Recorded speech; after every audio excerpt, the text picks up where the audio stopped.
మాకు అప్పగించమని కోరుకుంటున్నాను. అయ్యా, సమస్తాన్ని మీరు మేలుకరంగా సమస్తాన్ని మీరు అనుకూలంగా మీరు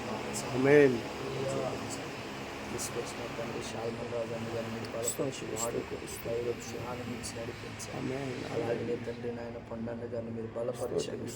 దేవుని ప్రణాళికలో వారి కుటుంబాన్ని మీరు నడిపించమని కోరుకుంటున్నాను. అలాగే సుమంత్ పట్ల ప్రత్యేకమైన మా మీద ఉంచండి. ఆనంద కోసం ప్రార్థిస్తాను. కుమారికి స్థిరమైన మనసు ఇచ్చి ఆలోచనలు నడిపించండి. ప్రతిదీ కూడా నిశ్చితానుసారంగా ఈ పరిచర్యలో మేము అడుగులు వేయటానికి సమస్తమును దేవాన్ని మేలుగా మార్చమని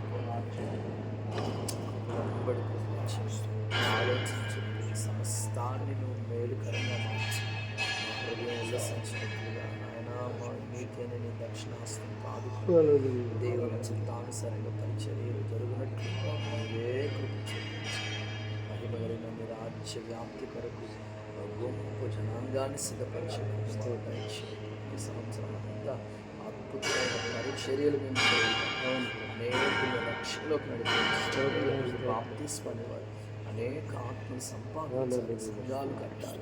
దేవా పరిచర్య జరగాలి, శిష్యుల్ని తయారు చేయాలి. దేవ ఆత్మలు విస్తరించాలి. ఎలాగ మేము ప్రయాసపడాలి, ఎలాగ శ్రమపడాలి అన్నీ నీ పాదాల దగ్గర మాకు నేర్పించమని కోరుతున్నాను. సమస్తాన్ని నీవు అనుకూలంగా మార్చి నీ నామానికి మహిమ తెచ్చుకున్నాను. మమ్మల్ని అప్పగించు యేసు నామములో అడుగుచున్నాను తండ్రి. ఆమేన్.